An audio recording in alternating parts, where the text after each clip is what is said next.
iiwanan ho.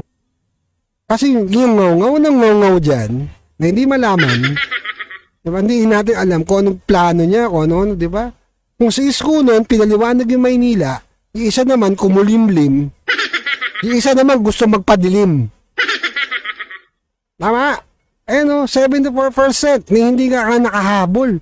Diba? Tandaan nyo ha, 2 buwan na lang po. Asa may camera? Ayan, 2 buwan na lang po. Ayan o. Meron na lang po tayong 2 buwan. So, March, April, May, election na po. 12 araw na lang bibilangin mo pagtungtong ng May. O, diba? Ayun o, 15% pa rin po. 15% pa rin mga kababayan.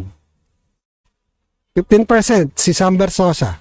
Tapos si Hani Lacuna, si Mayora, 9%. Sabi sa inyo kahit anong gawin yung paninira, hindi uubra. Huwag na ganun.